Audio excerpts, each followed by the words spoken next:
Very good morning, very good afternoon, very good evening, ladies and gentlemen. Thank you so much for all of you joining in to the Talent at Work, Reimagining Talent Management, this new hybrid world of work webinar. When we organized this session, that was the original title we came up with. But of course, since then, a lot of things has happened. So probably a better title for this today's session would be Reimagining Talent Management is this new uncertain times of work. Because when we started organizing this session, we only talked about coronavirus. I say only coronavirus. And we saw the silver lining. We saw that there is a possibility to go back to the offices. But since then, two things happened. One, coronavirus numbers are growing in a dramatic range in China. And our hopes and prayers with those who are affected, and we are hopeful that they will not get affected even more so as it is now. But one thing even more tragic happened. Russia invaded Ukraine. It's a horrific aggression, impacted Europe. We are actually in the greatest humanitarian crisis since the Second World War. Millions of people were forced to leave their home, and thousands lost their lives due to this horrific act of aggression. So when it comes to rethinking how we work and how we operate in organizations, probably VUCA is not the right terminology anymore. We need to talk about BANI, as Samais Kaskio put it.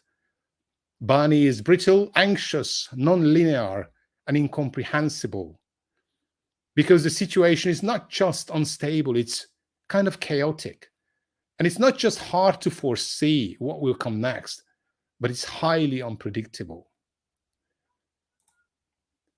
So seems like, ladies and gentlemen, uncertainty has become the new and only certainty. And in this somewhat insane world, this is how we need to find time. How are we retaining our best performance in organizations? We all heard about great resignation, but is it really the right terminology? Is it really what we should be talking about? Last week, we held a webinar on leadership, and we were fortunate to have Gary Reach, the chairman and CEO of WD-40, joining as a speaker. And he said, this is not great resignation. This is a great escape. This is the time, the litmus test of your culture and your leadership and your organization. Are you able to retain people, or people now with more opportunities barely can wait to get out?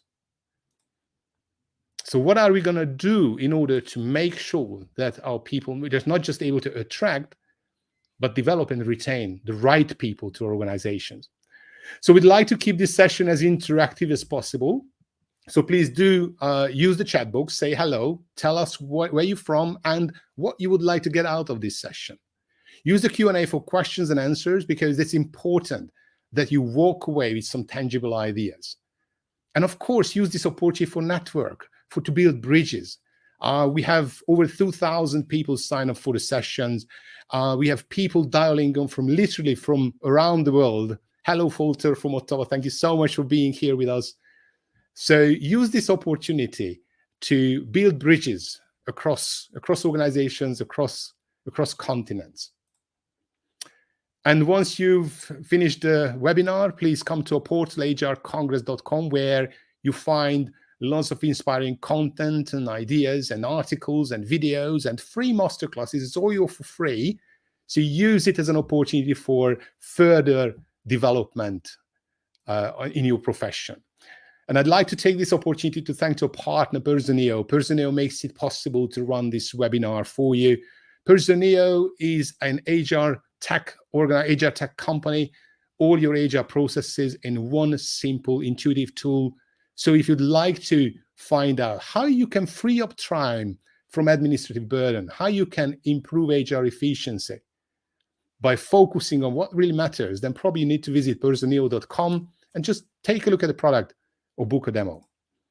And I'd like to take this opportunity, ladies and gentlemen, to thank our speakers, whom without we wouldn't have been able to run this session for you. Maria is here from Personio. Maria is leading talent enablement and operations within the company. She will be starting with a presentation very soon. Right after that, we have Dave Foreman, the author of Fearless Talent Choices, a young professor at Graziado School of Business and Management at Pepperdine University, will be delivering a keynote session and join the panel discussion with me together with Lisbeth Klaus. Lisbeth is a professor emeritus at Management Global HR at Wilmette University and also a visiting professor at Pforzheim University in Germany. So I'm grateful from the bottom of my heart for the speakers who are spending no time and effort to make sure that they can bring you fresh content and some inspiring ideas. What's going to happen today? What's on our agenda? What's on our menu? We start with basically two presentations. One case study from Personio. Maria will be sharing developing top talents. Success lies in your stars. And this will be followed by an inspiring keynote session by Dave Foreman about fearless talent choices. Dave is the author of 2 best-selling books on the topic, Fearless HR, and based on the success of the Fearless HR book, he wrote Fearless Talent Choices, and Dave is here to share his strategic thinking with you. And right after that, we will start the panel discussion with Dave and Lisbeth about innovation talent management, from hiring, growing, developing and retaining key people. How do we need to adopt, and what is the role of technology in this new talent landscape? So now, without further ado, ladies and gentlemen, please allow me to invite Maria on our virtual stage, Developing Top Talent. Success lies in your stars. Maria, I see that you're here with us. Thank you so much. It's great to have you here. Hello. Hi, everyone. I hope you can see me just fine and you can hear me. We hear you. The virtual stage is all yours. Thank you very much. I'm just going to share the presentation directly from my screen. If this works okay, please let me know. If you are able to see it, then I will know that I'm good to start. Is the presentation visible to everyone? It is good to see, but it's not in a full screen, so it's like in a slide mode. Let me just switch to the presentation mode. 1 second. And then we could get started. Terrific. Yep, absolutely brilliant. So I think probably just to make a small addition to the topic, it's not only about developing top talent that I would like to use time to talk about today, but also hiring top talent, because this is also a very, very crucial part. I think we have all probably recognized that the whole hiring, attraction, and retaining piece has become really tough. And we have seen probably in a way a slowdown once we had COVID hitting us, with many companies putting hiring on hold because people were not sure what's going to come next. However, I think it's probably fair to say that by the end of 2020, hiring generally, both internal as well as external, started to pick up. And what we are seeing right now is really a huge competition for talent almost everywhere. I'm hearing it from recruiters from different parts of the world. I'm part of many communities, which are international communities where recruiters communicate with each other. I also hear it from different industries, how tough it has become, especially I think this year. And last year, second half of last year, that recruiters say we reach out to talent. Best case, we hear no. Worst case, we just get ghosted. People are not interested to consider opportunities, or people have so many opportunities that they could be very, very picky about choosing the one that they would want to get interviewed for. And they say it's only the beginning. I think data shows us something very interesting, and this is the study that has recently been revealed by Personio. Just to reiterate once again the message, more than 60% of employers right now are struggling to find and hire the qualified talent that they would like to have and that they need to keep business running. And as I said, in some industries, like maybe software engineering, other areas of engineering, it's probably even more than 60%. I would say it's getting closer to 80%. 90% say that their business suffers from skills shortages, retention, or hiring issues. And it's obviously pretty understandable why, because right now, with so many opportunities being out there and with people becoming more and more flexible, obviously retention is becoming a really huge thing. And when you don't have the right skills in place, it's very difficult to keep business running, even if you might have the best technology, the best infrastructure, but still we all understand that people is the most critical asset in the companies. And also, what is very interesting, and this is something that I have personally been observing, is that almost 50% of employees are planning to look for a new job in the next 12 months. And I think that, as I just mentioned a second ago, this is something that I've been thinking about and also like taking note already for a while. I think if we think about generation of, let's say, our grandparents, it was probably more than a common thing to have one job throughout the whole life. When I think about the generation of my parents, both of my parents changed the job in their life just once. And this was already a big thing, changing a job. My generation, people are becoming more and more open and flexible about thinking how long they stay at the employer. I remember when I just started working, and this was almost 15 years ago, it felt like being in the job for 6, 7, 8, 9, 10 years was not a big deal. I even remember my husband getting feedback in the interviews, and he really likes to change jobs. I would say so that he likes changing environment, developing professionally, and for him, staying 3, 4 years at the company and then switching over to the next company for development is a common thing. And in the past, when going in the interviews, he received a very direct question: Are you being a job hopper? So staying at one company 3 to 4 years was considered, like 10 years ago, short time. I think right now we all understand that when someone has been in the job for 1 to 2 years, no one would probably even question it anymore, that this is being short time.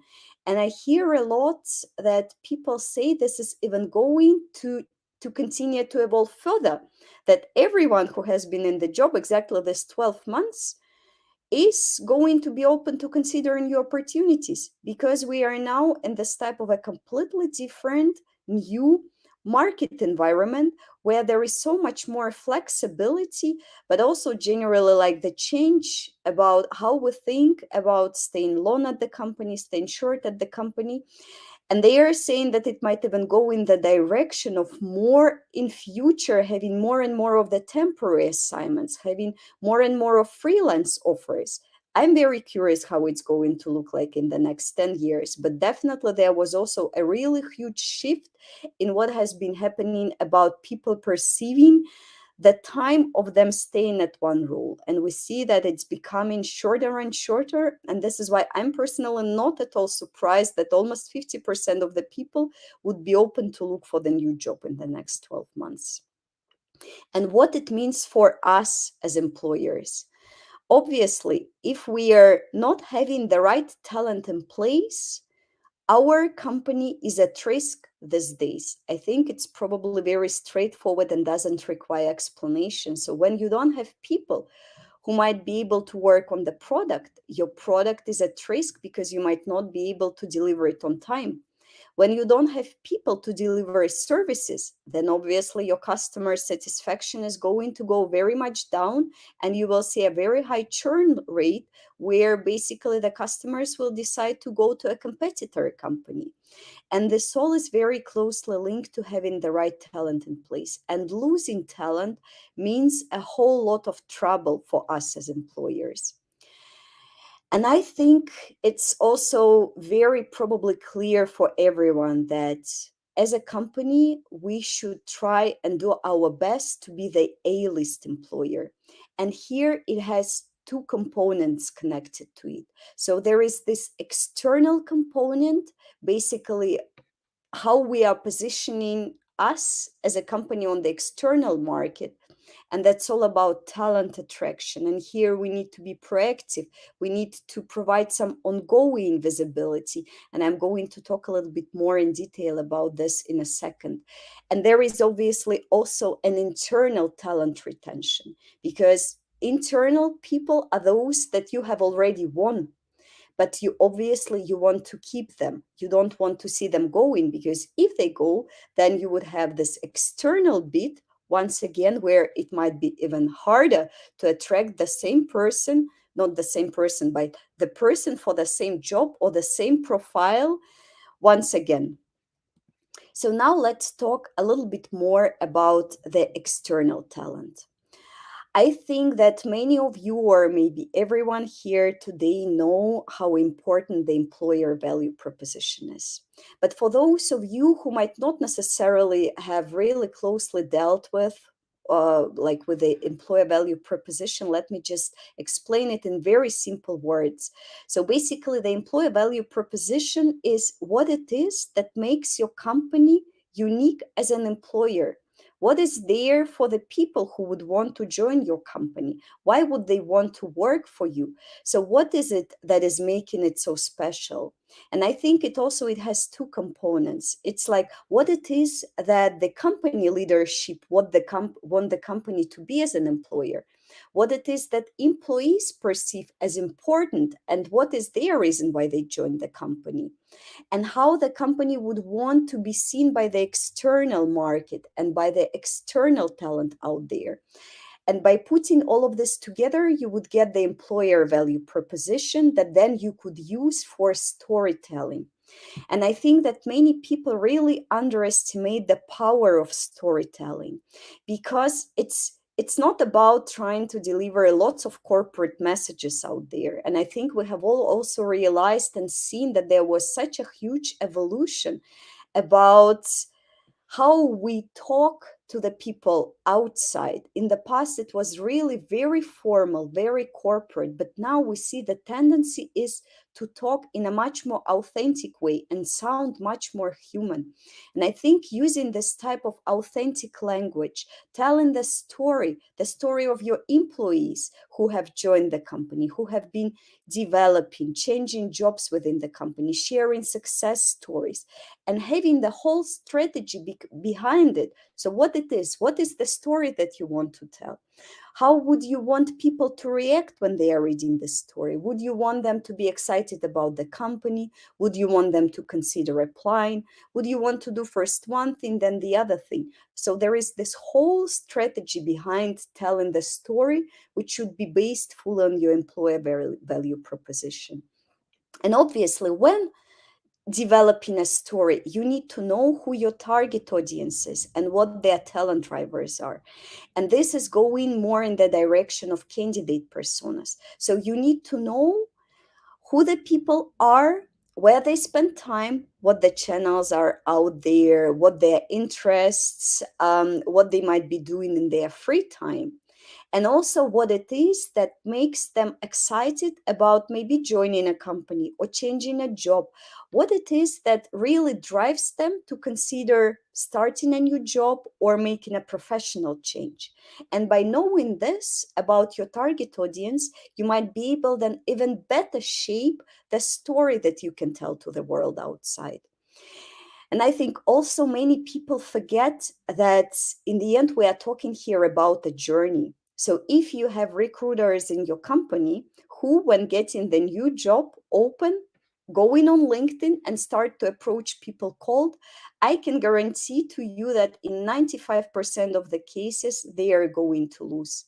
Because when you approach people cold, especially if you're after the really talent which is in high demand on the market, the probability that they will react negatively or that they will not at all respond to your recruiter is very, very high. But let's think that this same person gets approached and this same person has already had some 5 or 7 positive touch points. And what it means, it could be that the person might have seen an employer branding campaign on LinkedIn or a banner. The person might have been previously invited to one of the company events, which could be recruiting events, some professional events, some soft skills events.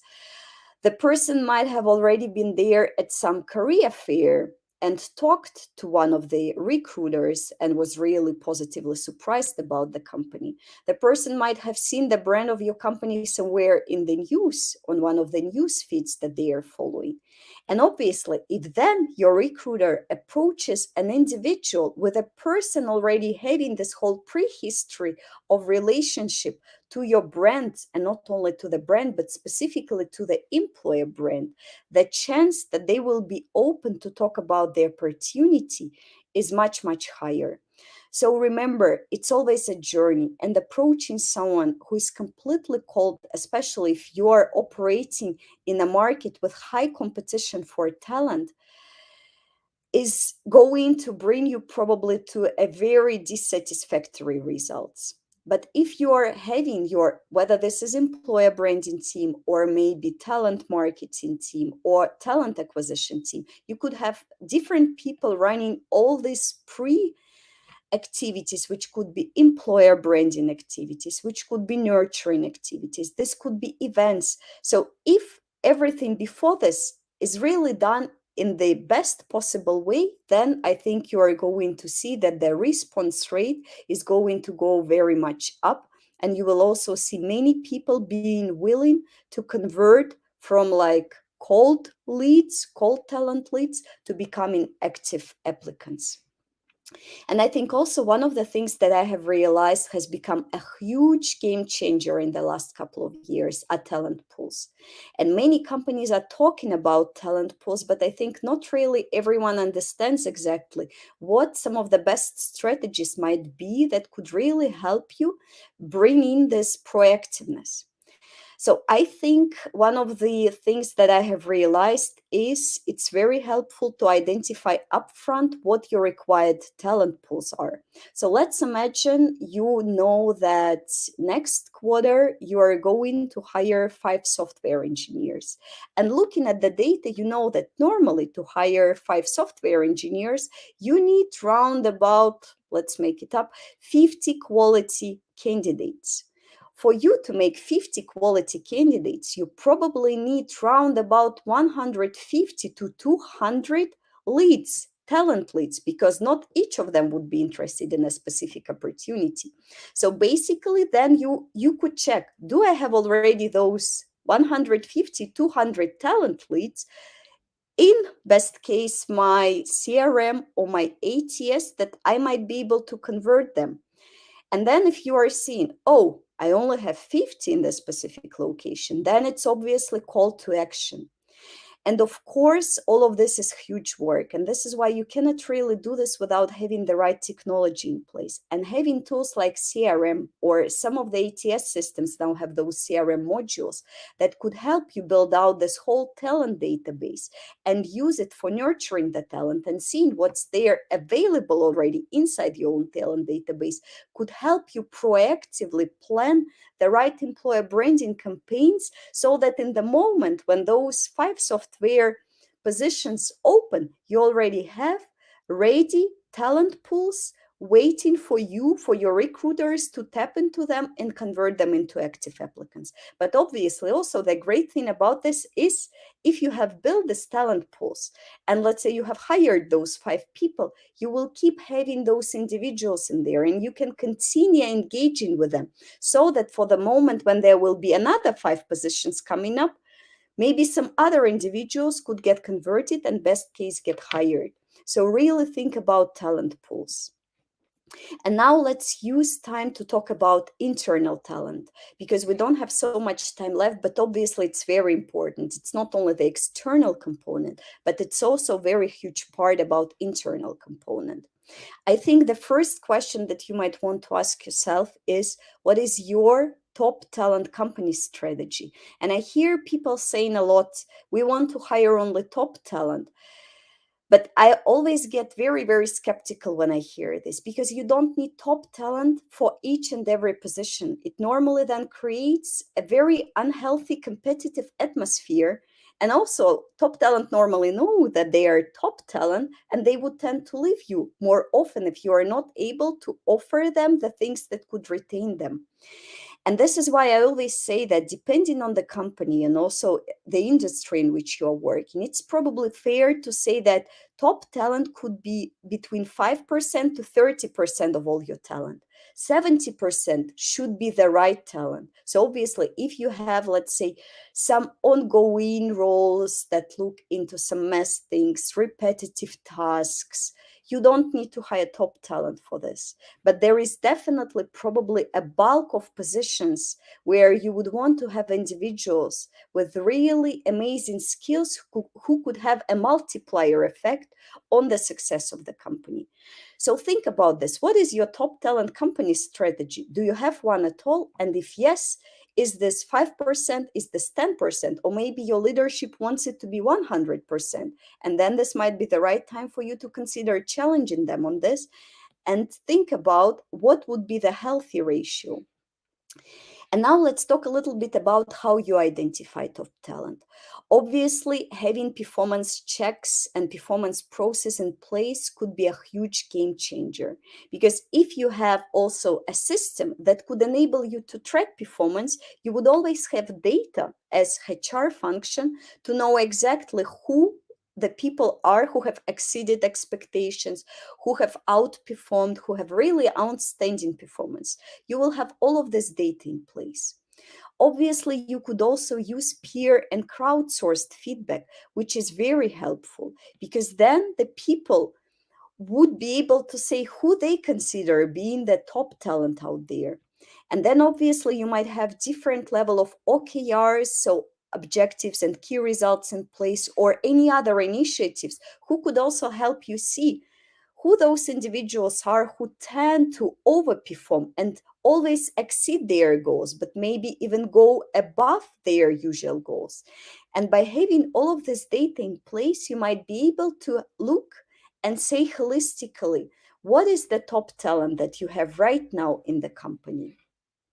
And then obviously retention is very important.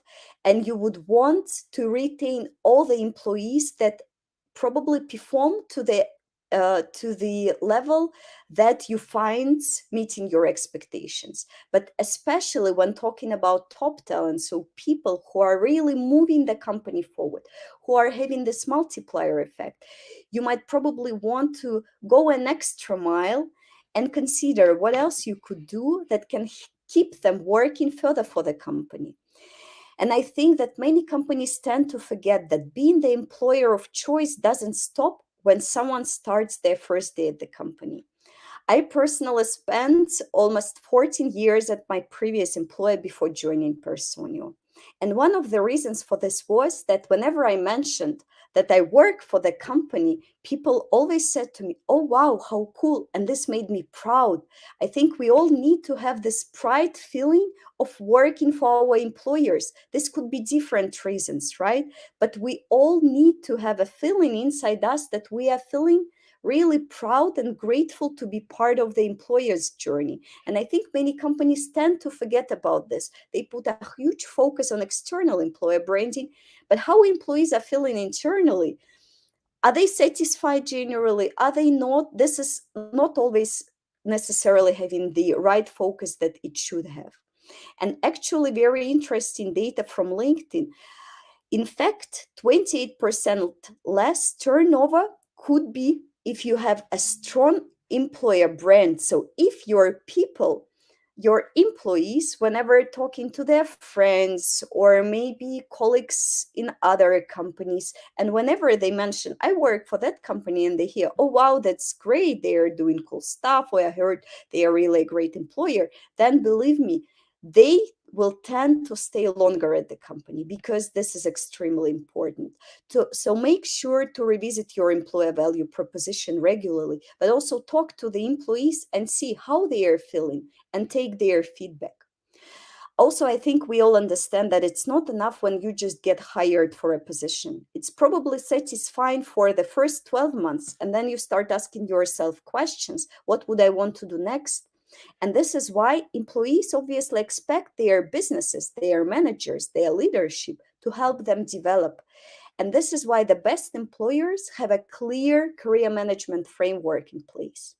And I think also this was something that I recognized at Personio, where I just joined. I saw a very clear vertical career path, but the company where I'm coming from, there was also vertical as well as horizontal career path, because not everyone wants to be a people manager.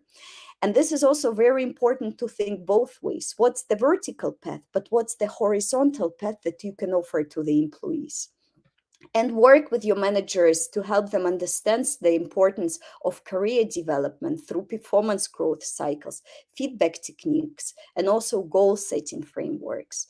And also think about introducing internal mobility programs, because not always could we offer the right opportunities to the employees within their own department, but it could still be extremely valuable talent that we could leverage and use to the best, maybe in some other departments that could excite them.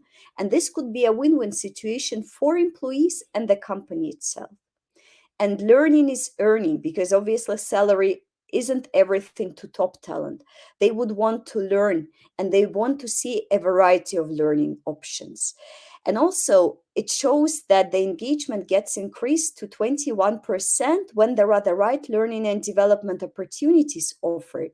But also, don't make assumptions about what could be best for employees, whether personalized learning, peer-to-peer learning, mobile learning, micro learning. Just ask your employees what would be the best for them, and then try and combine it with the company's strategy to have the best offering in place. And also make performance perform. So enable your leaders to easily run performance reviews so that they would not need to spend hours and hours on this, but make it a really smooth and relatively easy, but also important process.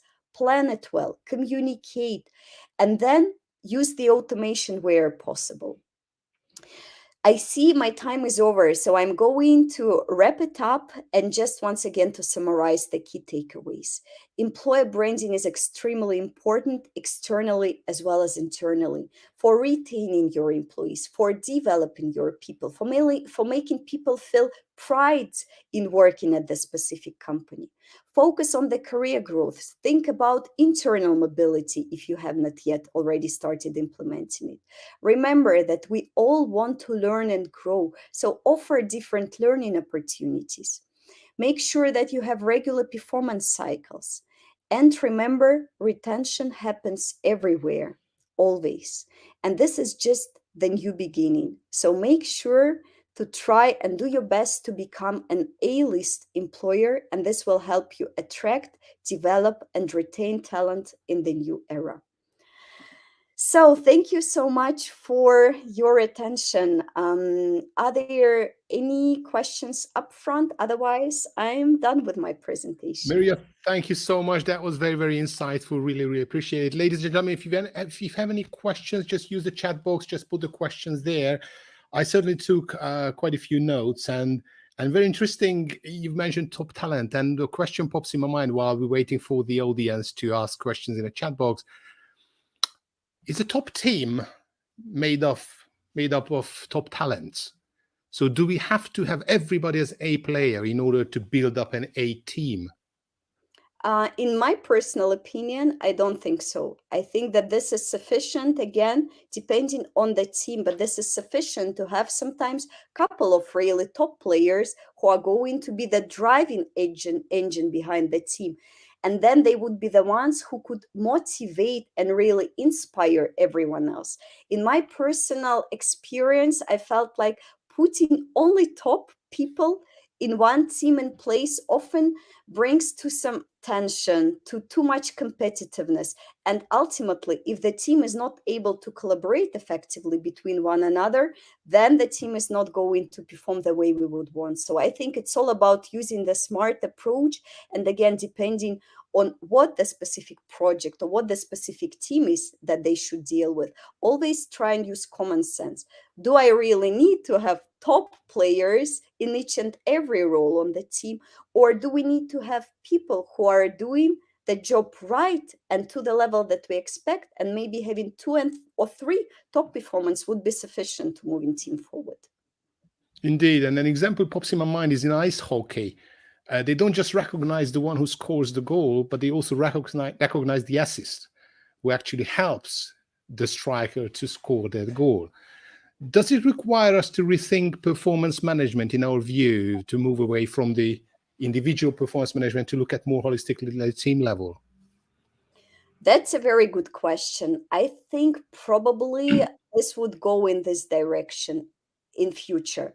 Right now, I think many companies would already be in good place if they would have a really steady and consistent individual performance management, because it doesn't happen everywhere.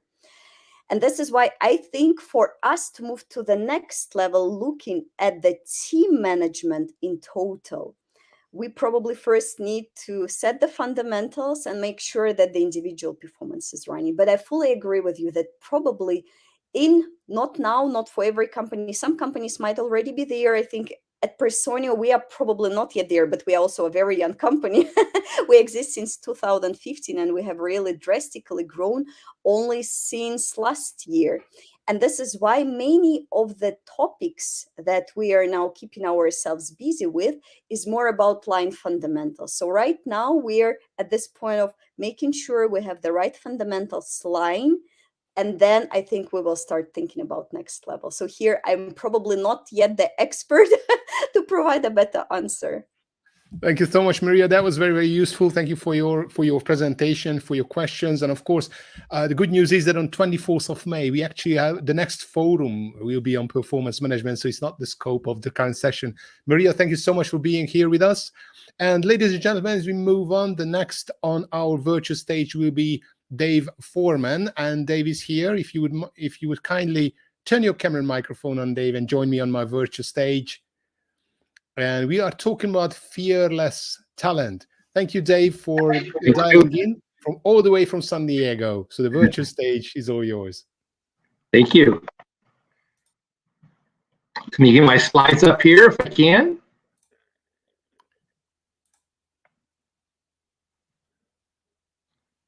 Great. Well, welcome everybody. It's a real pleasure to be here. And it's lovely to see in the chat session everybody saying hello from all the way around the world. So it's a great pleasure to be here with Mahai. Maria got us off to a great start. I'm really looking forward to our discussion with Elizabeth following my presentation.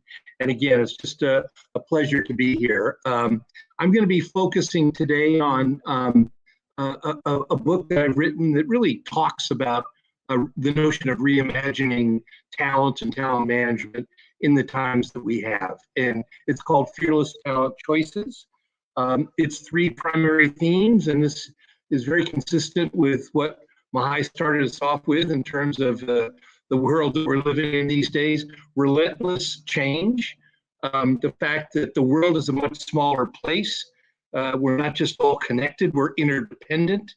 And both of these things leading to very uncertain futures. I took some notes about Banny and what that means. I enjoy that phrase, but all these things are so apparent to us really, every day over the past several years, that the world is very, very different, and it causes us to rethink a lot of what we're doing.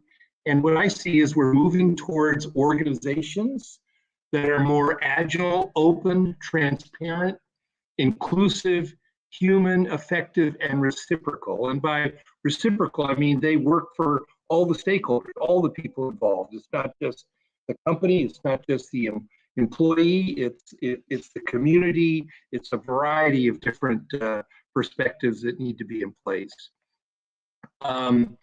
The good news is we've had some, very good people thinking about this, thinking about the topic that we're addressing today. So a couple of my favorite comments here, one from Peter Drucker, of course, the business and management expert, probably the most significant in the 20th century. The greatest danger in times of turbulence is not the turbulence, it's to act with yesterday's logic. So Peter is certainly saying, yes, it is time to rethink what we do and to be able to respond. And then the middle statement are from some business strategic consultants, including the CEO of McKinsey. And a couple things here I'd like to point out to you. The notion of to succeed and grow an economy that is decimated predictability. I think that certainly characterizes the world that we all face. He says, hey, there are 3 suggestions here that I'd like to give you. One is make sure your people are in places where they can be successful. They must be freed from bureaucratic structures designed for a different era. So again, the notion that we have to rethink and redesign and reorganize.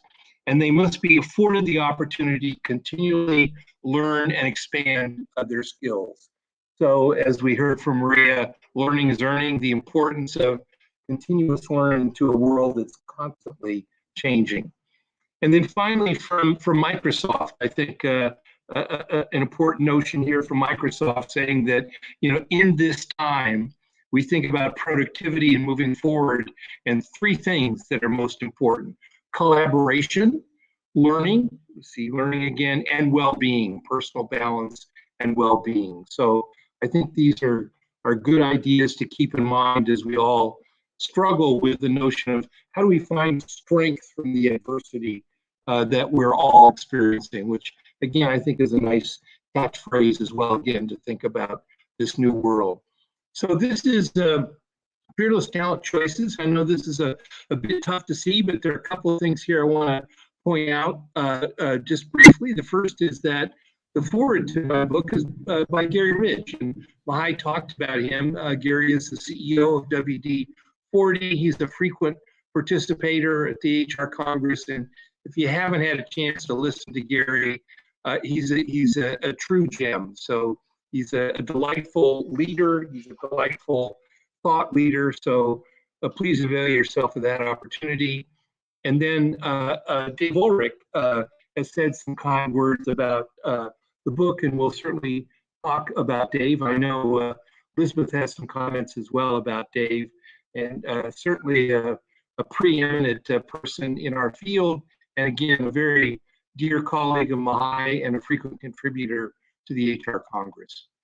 So let's briefly go around the ring here around this notion of fearless talent choices in the world that is characterized by unrelenting change, global interdependence, and uncertain futures.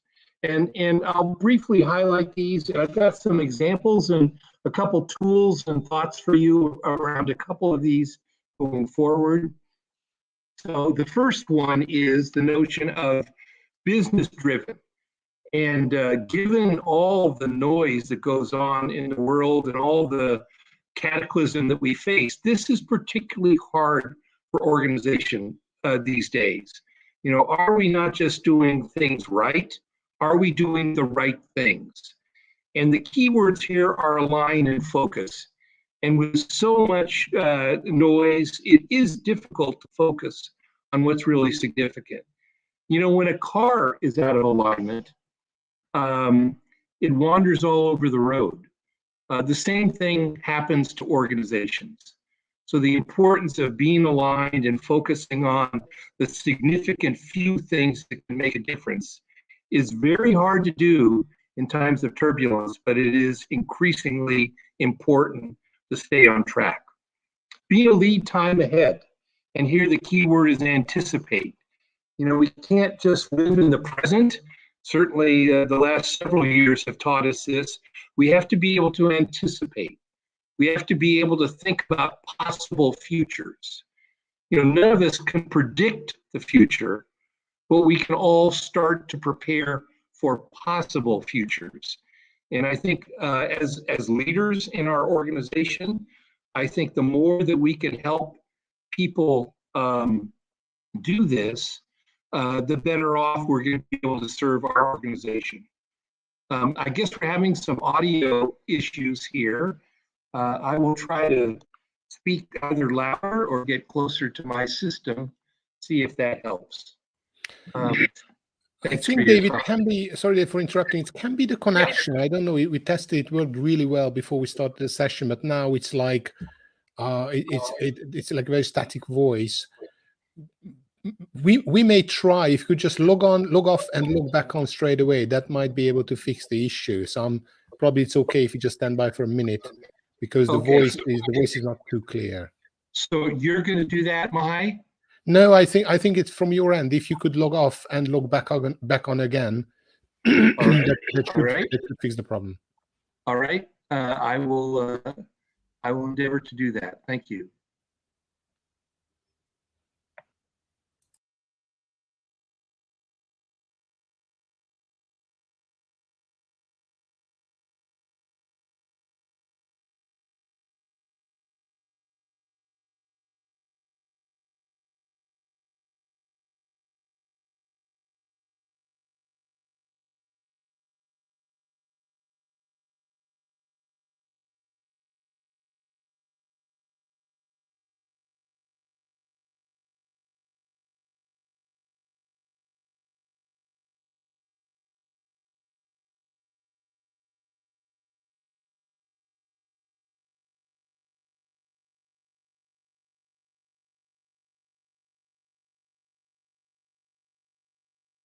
Is that better? Yes, much better. Oh, good, good. I'm sorry, everybody. Good. Thanks for stepping in, Mahai. I appreciate that. So, hey, I'm going to go around the ring here pretty quickly, and then I want to get to some practical tools and ideas for you. So we talked about being a lead time ahead and being able to anticipate possible futures, or as some people have said, help your organization see around corners. Being a force multiplier. We actually heard Maria use that word. It's an engineering term. How can we create high performance cultures? You know, particularly important in this time where we want to keep the people that we have, and in such a tough labor market, being able to attract those people and to not just make sure they're satisfied, but engaged and even inspired. And so this is about high performance cultures and what are the secrets of high performance cultures. And I'll show you the result of the research that I've looked at. This chapter is about 70 pages, so it's very, very significant, and it highlights the secrets of high-performing cultures, which basically there are none. We know what the answers are, we're just not very good at doing it. And finally, then going to a network builder, which is how do we leverage the people we have within the organization so we're not making the same mistake twice. So we are creating teams and organizations that are smarter than the sum of their parts, that don't struggle as much. And I think this also highlights the movement from human capital to social capital. And I was struck by a comment that actually Dave Ulrich made on the web just yesterday in discussions with Mahai on LinkedIn. And he said simply, working together as individuals, teams, and organizations turns scarcity into abundance and produces many winners. So this is about the genius of the organization happening amongst people, not necessarily within individual people's heads. Results-based accountability, I think this is something that we all have to be better at, is looking at the business impacts of what we do and actually be able to monetize them. You know, if something that we accomplish saves time, you can take that time savings and turn it into money. And that gets the attention of your fellow business leaders very, very quickly. And finally, Economy 4.0 and what's coming in terms of the fourth industrial revolution and how we can think about automation and smart systems going forward as another important future to think about as we think about the design of work and creating organizations that are more human. So that gives you a sense of the scope of the types of things that we can do to be able to reimagine talent and talent management in this space. So a couple of practical ideas here for you. One is around alignment. Develop a job impact statement. This is not a job description, but this is basically, why is the job that I'm doing important? You know, what's the line of sight from my job to what's important to the organization in terms of strategy and business goals and societal impact? And I think it's a very, very important thing to ensure people understand As we'll see in just a minute when we take a look at the secrets of high-performing organizations, we all want meaning and purpose in what we do. And this is a key aspect of it. So I thought I first read about this from John Sullivan, who does a real good job, especially in the acquisition and recruiting space. And he suggested that this be a standard part of what everybody does. And it does relate to employment brand and what we've done before. And there's one other suggestion here that I find to be very practical and real around alignment, especially when so much is changing all around us. The real test of alignment and strategy is saying no. You know, we used to do this, but we're not doing it. This used to be important, but it's not as important as it once was. It's very easy just to say, oh yeah, we'll continue doing what we do. But I think this is a really interesting litmus test to say, what is it now that we are not going to do? So alignment activity for you. Be a lead time ahead. Remember, we talked about being able to anticipate. This is a quick little exercise that you can do with your team. You can do it over lunch, but it really gets them thinking about what ifs and what might happen and what futures might look to be. And there's some really interesting research that says the more you do this, the more you think about different scenarios, the better able you are to adapt once the future presents itself, even if it's not one of the scenarios that you looked at. So I think there's real value in getting people to think through this. So take 5 minutes to identify 3 possible futures to prepare for now that you think might be impacting your organization within 3 years. And then pick one of these futures and identify 3 skills that the workforce will need to be better prepared. And this is something that can be done in half hour, 45 minutes. It's a really good activity. It gets people working together. And more importantly, it gets them thinking about things that are important to the business. And when you do that, then you can present a framework such as this, which is an external factor framework that looks at sort of the types of external factors that impact the business going forward. Because sometimes the 3 ideas that you come up with, they may be top of mind, but there may be other things, especially that deal with cybersecurity and health. So this is the PESTLE HES framework that just says, hey, have you thought about all possible situations? So I think this is a good one as you think about the types of possible futures and if you've covered the landscape. Once you ask people to think about the skills that are needed to be able to prepare for these futures, sometimes they come up with very specific technical skills. One of the things that I've talked about in some articles I've written for the HR Congress as well is thinking about meta learning skills, how to learn new things fast, because that's the world that we live in. I mean, specific technical skills get out of date in a couple of years. And so the more important thing is how quickly can we learn new things? And are we comfortable doing that?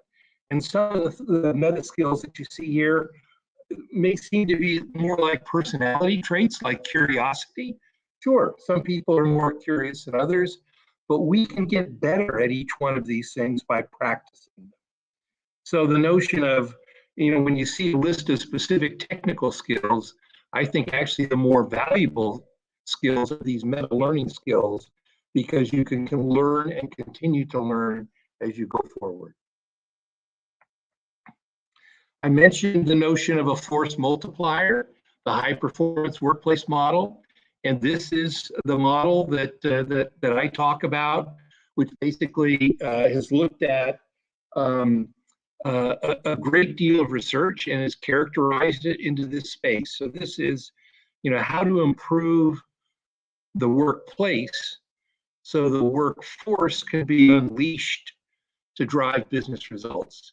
And here you see it's built on a foundation of trust and transparency, and there's purpose, there's job contribution, growth opportunities, learning, flexibility and choice, collaborative networks, meaningful touch points and recognition, personal balance and health, and embracing culture, reciprocal culture, as we've talked about, and serendipity is how can we weave some fun and enjoyment into work so that it's not boring and dull.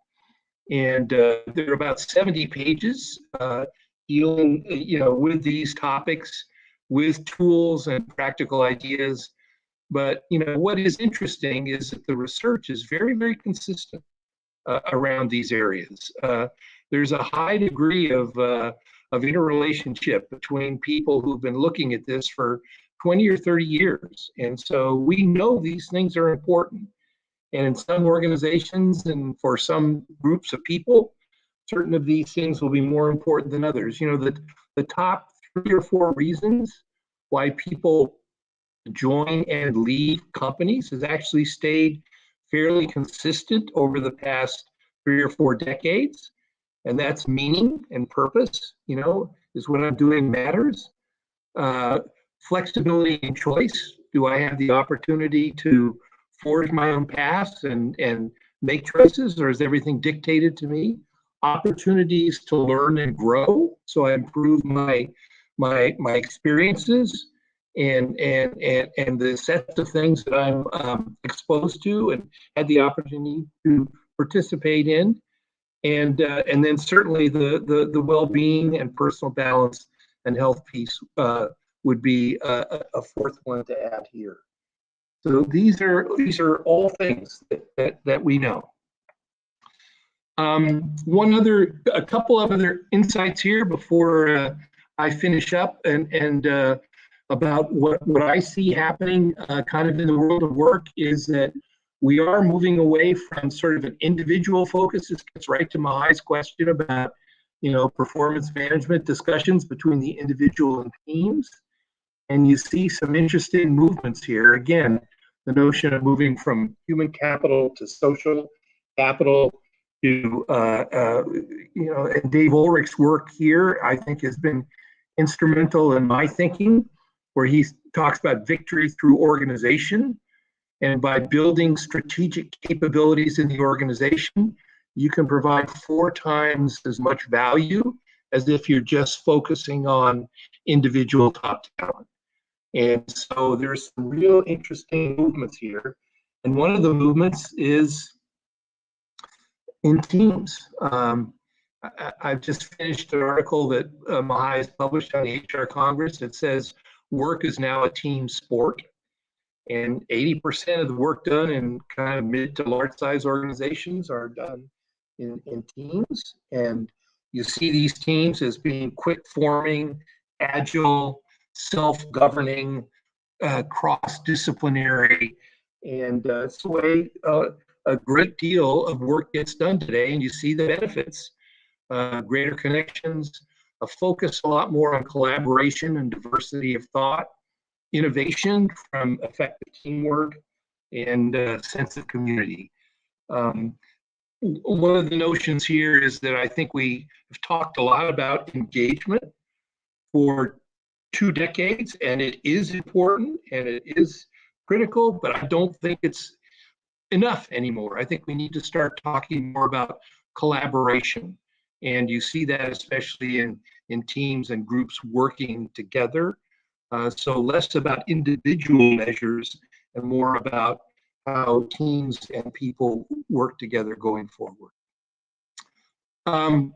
The next article that I'm going to write for Mahai's digital magazine is exactly this.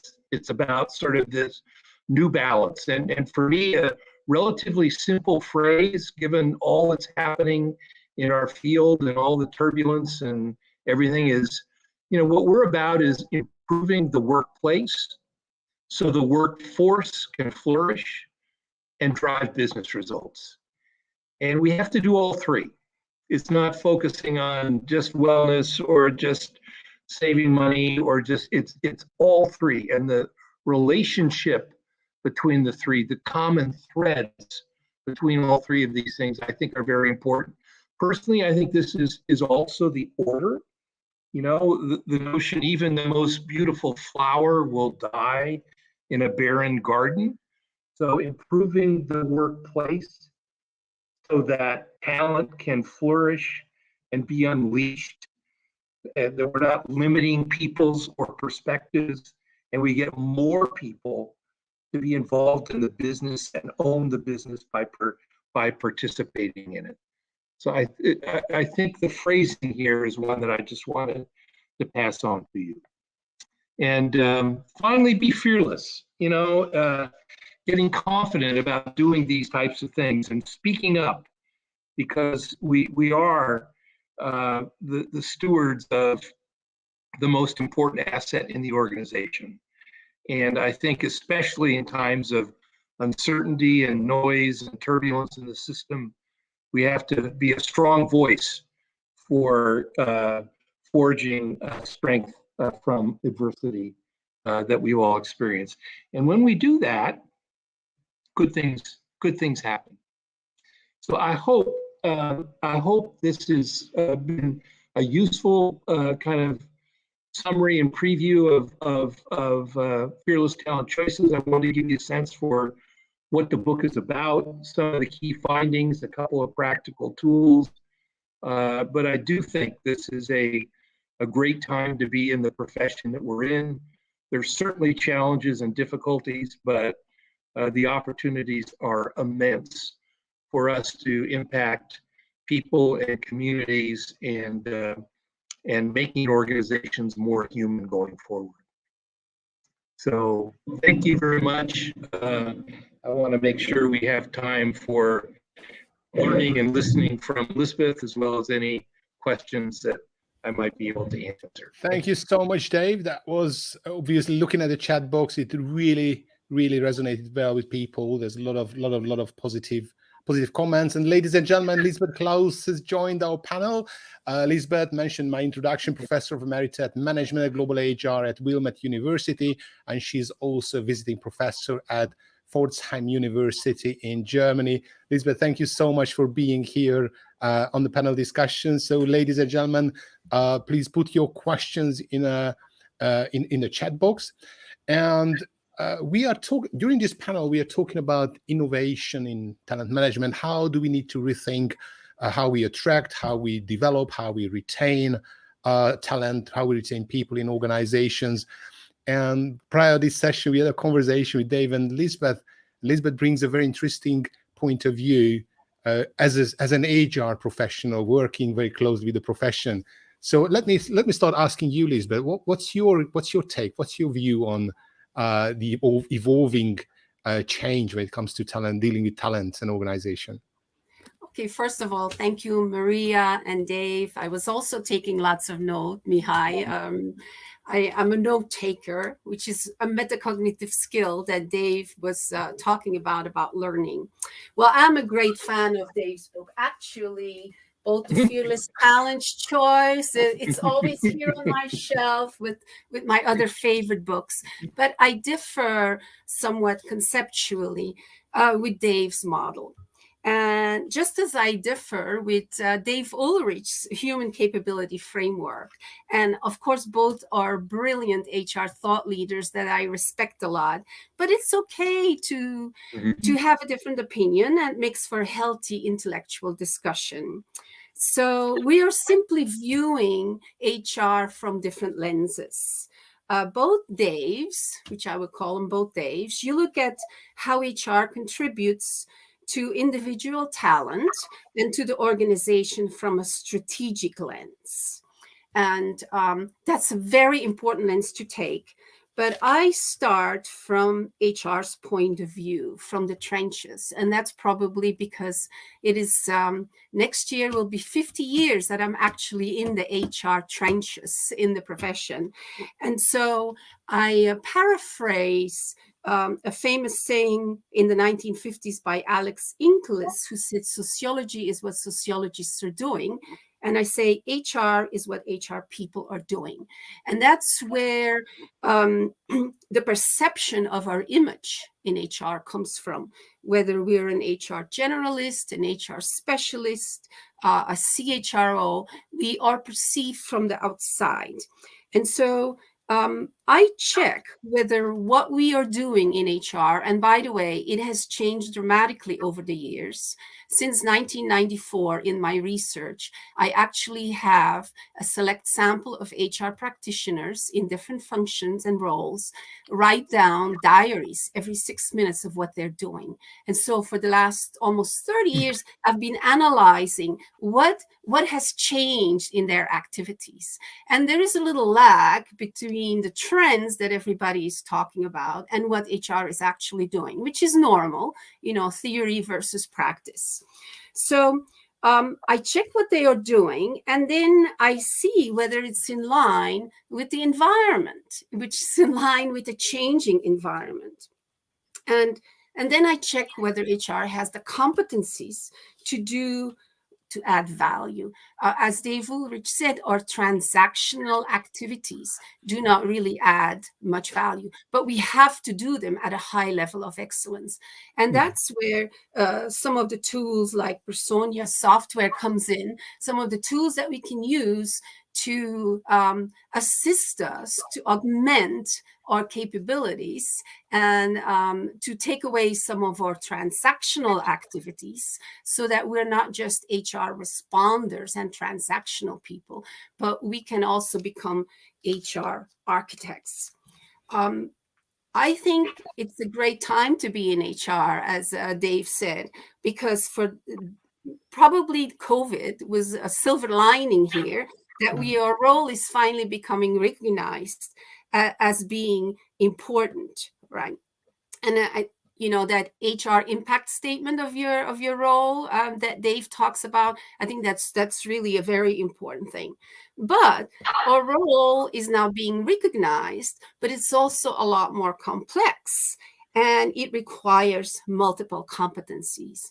And so as an educator of future generations of HR people and working with current generations of HR people, I ask myself always the question, is HR prepared as individuals and as a team to add that value, to contribute to the 6 fearless talent choices that Davis talks about?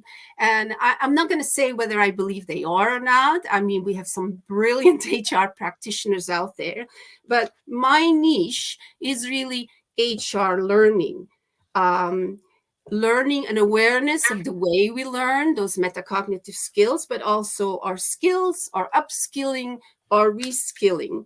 And that's why I loved Maria's statement, learning is earning. I mean, I'm just going to steal that from her. I'm not sure if it's hers or somebody else's, but we need to, in HR, take care of ourselves so that we can take care of the talent. And that's really our new currency. So that's kind of in a nutshell, my reaction to what I heard today, and very thought-provoking. We have a lot of work to do, but it's very exciting. Yes, it's a great time to be in HR. Indeed. So innovation in talent management, it starts with innovation in HR talent management. Let's look at what are the new HR competencies we need so we can be a source of value and navigate organizations through these current uncertainties. But maybe I can actually do a little plug here. This month's article that I put in the HR Congress virtual magazine is called the HR Ikigai, which is HR's raison d'etre, HR's reason for being. And I have these interlocking circles like the Ikigai, and I have 12 areas in 3 different levels, taking care of the employee, doing what we need to do beyond our transactional services to add value, and then the competencies that we will need to be able to do that. Wonderful. Dave, can I ask a question about your force multiplier? Trust, transparency are kind of a foundation, and there are very, very important values opening up. What would you see that were sort of more important? What do you see were more important prior to COVID and now in a sort of a post-COVID area as we're heading towards in a hybrid workplace? How has it changed, and what has become more important among the values in the force multiplier? Where has the focus shifted? Well, I think that flexibility and choice clearly has been something that has come out of the COVID situation. You saw the quote from the CEO of Microsoft talking about, collaboration, learning, and well-being, and hybrid workplaces, and especially the labor market now being so tight, and the fact that it's not the Great Resignation. It's as Gary said, it's the Great Escape. People have more choices now. And so they're choosing to go for more money or to a place that allows them greater flexibility, greater opportunities to learn, various things around that fan that are important to them. So I think those are more significant than ever in a very tight labor market. People are being choosier. They have more options in front of them.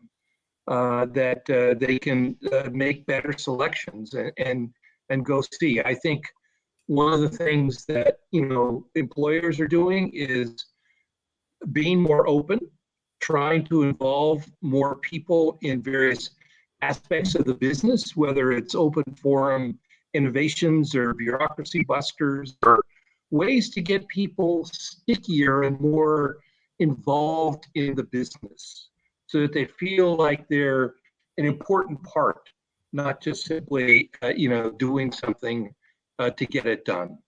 And then obviously thinking about, from the candidate's perspective, what's going to make that candidate a stronger person in the future, hopefully within your organization, but if not within your organization, within the marketplace in general, and being able to provide those types of skills. I mean, I see organizations not just saying, hey, here's our library of training products, but here's $2,500 for your learning.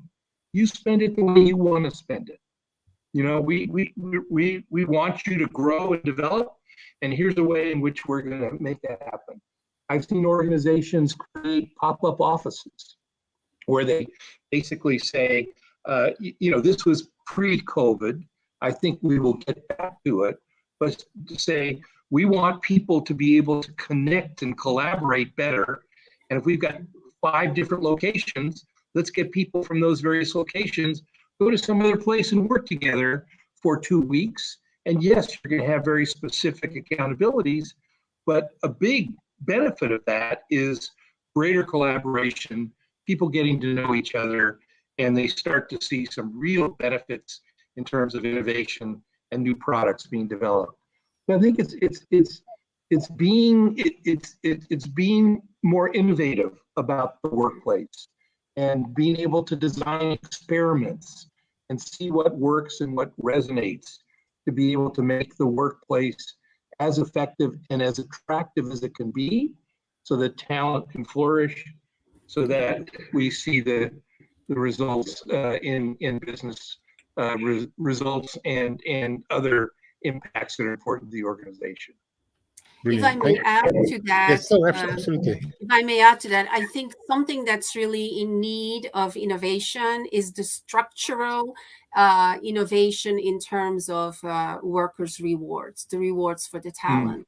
We are still using the financial and non-financial rewards, the intrinsic and extrinsic rewards, based on a model of the 3rd industrial revolution from the past century. We are now in the 4th industrial revolution with a totally new environment, but no, we are still basing it on job functions and job evaluation, job specifications, and we really need to do that. And there's very, very few voices that are really coming up to really work on that, because we're so entrenched in the analytical way of how we've been doing it in the past. And so I'm not a compensation and benefit specialist, but I know some people who are doing really good work in that arena. But talking about an innovation that's going to be very hard. It's like moving a cemetery. I mean, it's just going to be really difficult to change, right? Because they work with numbers, right? They work in the CFO's office rather than in the CHRO office. And I think that's a big structural change and innovation. Innovations are not just ideas. There's also changing the structure to adapt. And structures are like boats. They're difficult to navigate and difficult to change. Indeed, indeed. And there's, of course, also resistance to change. So, and very often people who make the change, they're not necessarily the smartest. They have the power to make the change. So it's a very, very complex question. Yes. There's a question from the audience. Bernard is asking about how much is human behavior considered in HR management of talent with regard to legacy pain point resolution? Well, the way I would think about that is the concept of the employee experience. I like to call it the worker experience. I'm sorry, Jacob Morgan. We don't just have employees; we have workers, right? We have talent. In that life cycle of that worker, the connection that worker has with your organization, with the people, the structures, the systems in your organizations, there are touch points that are either positive or negative. And unfortunately, whenever there is a negative touch point, we've learned that from marketing products, all right? You can have a great product experience 10 times. The one that you have a negative experience is the one that's going to be clenching it, and you're not going to buy that product anymore. I think it's the same with talent. If they have negative touch points with your organization, they will leave. I mean, they're already leaving for other reasons. I mean, when you look at the Great Resignation that Anthony Klotz, coined the phrase, when we look at the research that's been done on the reasons for it, I mean, it's a variety of different reasons based on different individuals, right? But there are patterns in there. And the negative touch points in the experience with your company is definitely one of them. And I would say that if we are not going to be flexible with our work arrangements, that's going to be one touch point that's going to lose a lot of talent. Mm-hmm. One of the things that I've been thinking about and interested in, I'd love to get Elizabeth's notion about this, because you've developed, I think, one of the best manager programs that I've certainly seen, and your writings. Do you think the role of the manager is going to become less important as teams become more important going forward? Is the manager's role sort of part of the vertical hierarchical organization that maybe is in transition as we see more lateral lattice team type structures evolve? Well, obviously, the manager's role has moved from command and control to coaching and mentoring and providing resources so that you can do your job and not stand in the way of doing your job. But one of my other foci, and thank you for bringing that up, is really that we have a lot of toxic people in our organization, and especially in the hierarchy of our organization, and they get away with it, right? They're toxic. They get away with it. I'm not making any allusion to politics here. I'm just talking internal politics of our right? So they get away with it. And how wouldn't it be wonderful if we could have just awesome people working with? And we all know a bad coworker, manager, and a toxic, I'm not saying bad, toxic. And so that drains a lot of our energy to really, contribute to these choices that organizations need to make, right? Because the processes and the projects that organizations are involved with are done by technology and by people, and they need to augment each other. And artificial intelligence is a lot less toxic than a toxic manager. So do you see that, I mean, mid managers has always been under tremendous pressure? Probably they have the most pressure from top to bottom. They have to do their job as well as take care of their people. Where does the responsibility of HR ends and the mid manager's responsibility start, and how can the HR profession support mid managers in becoming great coaches, as you put in, Dave? That has become sort of a most important point. Well, great coaches and great managers don't just happen. I mean, there's some people that have greater affinity, due to their personality or whatever, to be great coaches. However, there is a basic skill set that is required to become a great manager or an awesome manager. And I think, and I have a lot of passion for HR. I hope that comes through. But I think that HR has dropped the ball on providing managers and people the skills to work in teams, and providing managers with the skills to get out of the way. And actually itself, HR must also get out of the way, right? We are too much command and control too. So it doesn't matter whether you're an HR manager or a manager of anything in the organization. Command and control, we need to let go of that. It's very hard to do, right? It requires, I think, trust and transparency, that slide that Dave had. And how do we build trust? And is trust, we know the concept of trust is viewed very differently cross-culturally and by different people, right? So is trust in the United States, I trust you, is that the same versus United Arab Emirates versus Hungary versus Russia, whatever, versus Argentina? We have different ways and cultural meanings of what trust is. Human behavior is a lot more complicated than we think, and human behavior is really important. And we have to learn, I'm a sociologist by background, but we have to learn from psychology, from all the behavioral sciences. And we are seeing great behavioral economics coming to play, and we need to understand all these. It's very complex. It takes more than a lifetime to be good at it. I think there's a dangerous allure of control. We think if there's specific rules and there's clear command and controls, we're safe. That's good. But actually, I think the other situation is more real, to give up control. I know there's a story that towns have been looking at how to best control traffic. And so they were thinking about, do we install traffic lights where it's very clear, or do we put in roundabouts, as we see obviously in Europe, lots of places. And I know there are lots of jokes and funny stories that people have about that.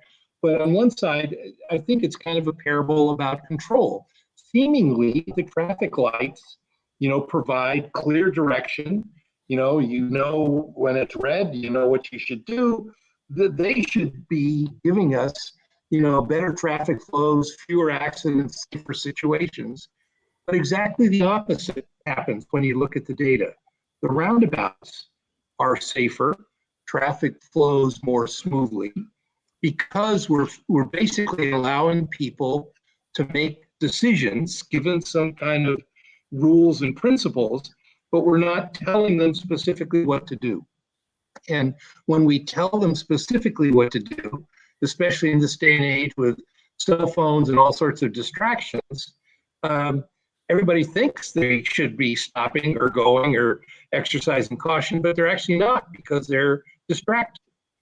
So I just think it's an interesting story about how really giving up control, trusting people, making sure the system is understood, the principles are understood, is a better way to go than directly controlling people where you think it's going to be clear, but it's really not. But probably a conversation for another time. Letting go of control does not mean that we are not having any rules or anything. Yes. HR is developed as a discipline out of compliance. And so a lot of people talk about letting go of control, but are not realizing that we still need to do our compliance function, because we put the organization at great risk when we don't comply. A very good example right now is in the hybrid forms of work. Our policies and procedures, which is a mechanism of control, are really based on the traditional 9-to-5 office. They're not based on all the other work arrangements. And so, yes, we need to give people flexibility, work anywhere, anytime, but we also need to set boundaries of control. Yes, you can work anywhere, but you can't go to Malaysia for a month because we don't have a permanent establishment there. And if you work Mhm. from there, our corporate taxes will be affected. All right. So things like that. So this is probably a whole new webinar, Mihai, about control, letting go of control. Indeed. And of course, it's just being confirmed how important it is for HR professionals to be successful paradox navigators, because you got to be compliant as well as, of course, give the flexibility and freedom where to find this fine balance. And I think that's in a way somewhat an art of the Dave profession. Ulrich has taught us well in the paradox navigator. Indeed. Some questions came before the webinar about practical tips about talent retention, especially when we've learned that now in the COVID and in the post-COVID area, people are getting sort of more loyal to the profession, to the company. So what would you suggest? What can organizations do in such uncertain times, such volatile times, in order to retain their people and not to be a victim of the great resignation or great escape? Well, I think to get them involved more, to open up opportunities that may have only been available for, a few people or a few groups. Like I say, get people involved in cross-functional teams, get them involved in thinking about innovative new products, about how to make the workplace more interactive, about not taking away barriers that get in the way of performance, by treating perhaps by encouraging risk. And if people fail, I know this is a very big, very rich thing, treating failure as a learning moment and as a learning opportunity. So I think ways to get people involved, participate, contribute, open up access, get them improve their networks, the colleagues that they know, so that they're gaining more experiences. I think these are all things that can lead to, a stronger, more committed, and better retained workforce. In addition, I would add probably to listen in the first place to what our talent wants. And when we listen and when we get the answers, it's usually a segmented population of views. Not the talent doesn't want all the same thing, but we are now, with information technology and data, we're now able to customize the offering that we have. So we have been used in HR to do, it's the same for everyone.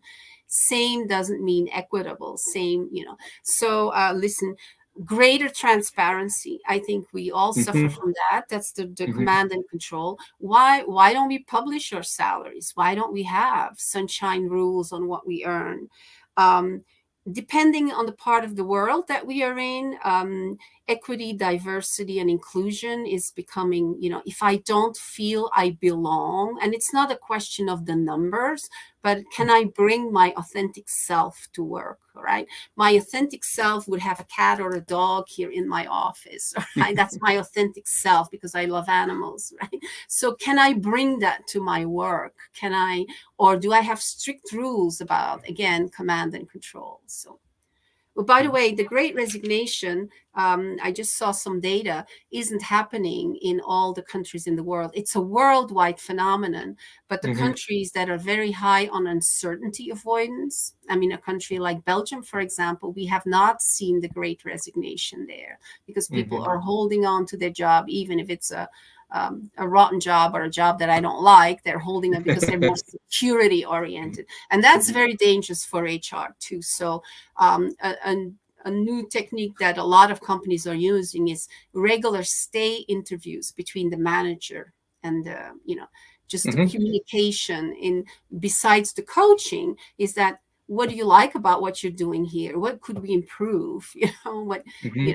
How could we put you better in your positions of strength that you are good, things you're good at? There's so many more questions I would like to ask, but time is running out. So probably one more last question before we close up this webinar today is about hybrid working. What have you seen as a good working model? What would you suggest for organizations? What is the right hybrid environment where talent can flourish? Wow, you want another hour, or you want to? I know it's All another right. quick. I think I'm now going to take the strategic hat and not the HR hat. I think we need to develop based on the business that we are in, based on the kind of work that we do. We need to see which job roles are location dependent and which are location independent, and which are schedule dependent and schedule independent. And that's a lot of scanning that HR analysts will have to do. And then look at what is the best strategy. What is the best, and how do I implement that strategy? I think the idea is more flexibility is what people expect, but how does that flexibility interact with the business? Mm-hmm. Yeah, I think this is a very important topic, especially given the onset of AI and new technologies and those types of things. We're going to see this topic appear again and again and again. So I think it is very important. I think I just saw some information about Apple 2 days ago, where they're reinstituting policies to come back in the office, and the upset that has caused in the workforce. So I think the first is like 1 day a week, and then 2 days a week, and then 3 days a week. So they've tried to kind of stagger it, but it's clear that that discussion and negotiation is still going on. So it is a delicate balance, and I think Elizabeth is right. I think it's very context dependent, but it is an important discussion that we're going to have to continue to discuss as new technologies come into play as well. I think it should be on the context and not just on the power of the decision maker. Yes, so it should be real. And I can just echo Elizabeth, start with listening to people first, what works for them. And now technology allows to have flexibility. So echoing Dave, start with transparency, start with trust, and listen to people. And probably that's the right way to crack the question, what's the right hybrid working model. Elizabeth, Dave, thank you so much for being here with us today. Unfortunately, our time is up. So ladies and gentlemen, we have finished the Talent at Work, Reimagining Talent Management in a New Hybrid World of Work webinar. I hope you've managed to take away some values. Please do keep visiting our website and visiting our events. We shall be having our next webinar coming up on 24th of May on performance management. Thank you so much for everybody for being here with us. And until next time, take care and stay safe. Thank you.